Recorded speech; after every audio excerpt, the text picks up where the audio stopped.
Bonjour à tous, j'espère que vous allez bien. Bon alors les amis, je viens de terminer une vidéo, voilà, ça m'a pris 3 heures à la faire. Et quelle ne fut pas ma surprise quand je me suis aperçu que YouTube ne voulait pas la laisser passer. Mais non, ils l'ont mis en limité, les saligots. Mais pourquoi? C'est toujours sur moi que ça tombe. Non mais c'est vrai, les mecs à droite, ils ont le droit de faire des miniatures de fous, des titres de fous. Et moi j'ai pas le droit de parler d'une boxeuse, laissez-moi tranquille. Bref. J'en profite pour tous vous remercier, voilà, tous ceux qui sont abonnés, tous ceux qui ont liké mes vidéos par milliers. Non mais vous êtes les meilleurs. Je ne sais pas comment vous le dire autrement. Vous êtes les meilleurs. Franchement, grâce à vous, la chaîne est en train de décoller. On ne sait pas où elle va s'arrêter. Voilà, merci. Et merci à tous les prochains, tous ceux qui vont s'abonner à l'avenir, tous ceux qui vont liker cette vidéo et les prochaines vidéos.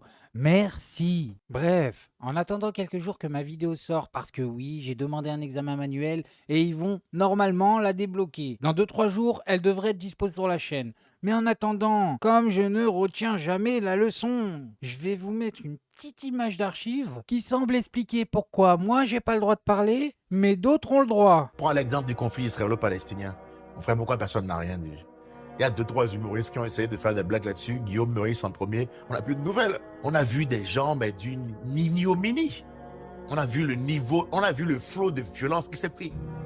Parce que si tu prenais la parole dans ce sujet-là, il fallait prendre la parole seulement pour soutenir Israël. Et si tu avais le cran de prendre la parole le 8, c'est-à-dire après le 7 là, où le Hamas a attaqué et tout, si tu prenais la parole le 8, si tu osais apporter la moindre nuance du style, peut-être le conflit n'a pas démarré là, peut-être il a démarré... Ah, mon frère, on te tue.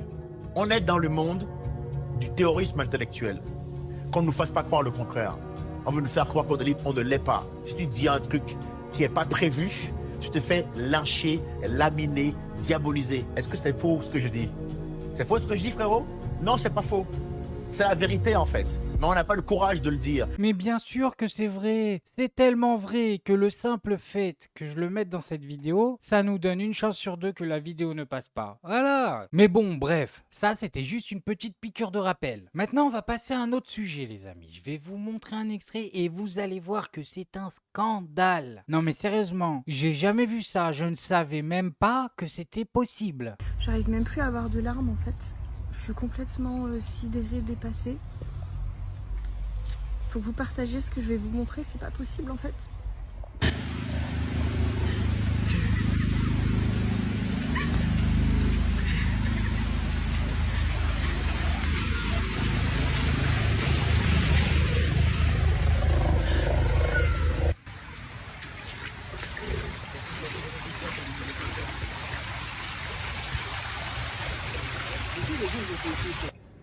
J'habite en amont de Paris et toute la nuit on a vérifié Vigicru. C'est un truc qui vous dit où en sont les niveaux d'eau. Et le niveau il a baissé toute la nuit. Il n'y a rien qui indiquait que c'était en train de monter. Parce qu'en fait ils ont bloqué les barrages à Paris pour pas inonder la Seine, pour pas gâcher les Jeux Olympiques. Pourquoi vous faites ça? Pourquoi vous laissez des gens se faire inonder, des animaux mourir, des gens être élitreillés par hélicoptère? C'est juste pas possible, c'est l'apocalypse ici.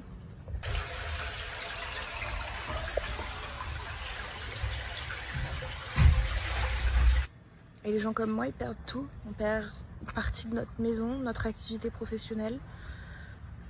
J'ai pas les mots, je sais pas quoi dire en fait. Juste si vous pouvez partager, que les gens voient en fait ce qui se passe.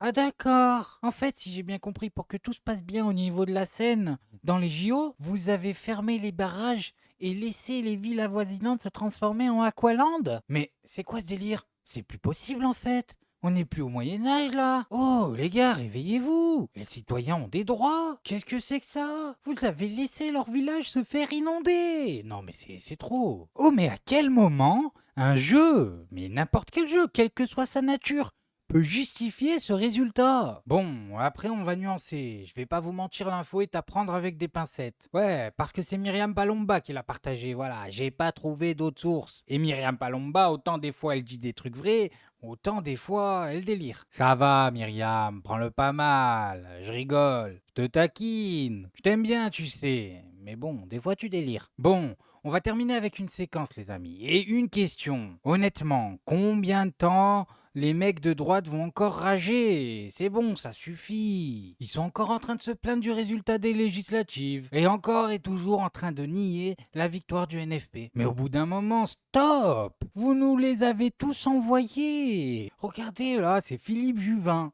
Philippe Juvin, personne le connaît, oui. Juvin, c'est l'inconnu au bataillon. Juvin, c'est 5%. Je vous le dis, Juvin, il a bu trop de vin. Faillite. Vous qui avez été le candidat un peu inattendu, on peut le dire, de la droite républicaine pour le Perchoir, vous avez vu que le Conseil constitutionnel s'est déclaré incompétent mercredi pour statuer sur le recours des députés de la France Insoumise contre la réélection d'Yael Braun-Pivet à cause des 17 députés toujours ministres démissionnaires, oui, rappelons-le.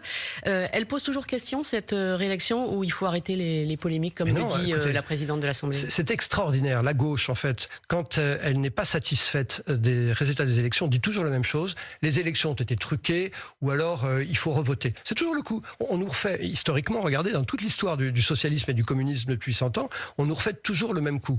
Madame Braun-Pivet est présidente de l'Assemblée nationale. Cela prouve quoi? Cela prouve que la candidature de Madame Castet est une candidature qui ne tient pas la route, qui est une candidature minoritaire. Il faut arrêter avec la candidature de Madame Castet, à la fois pour des raisons de fond, je vous en ai parlé, sur le chaos économique que cela créerait, immédiatement, pas 2 semaines plus tard, immédiatement, mais aussi pour des raisons de la démocratie.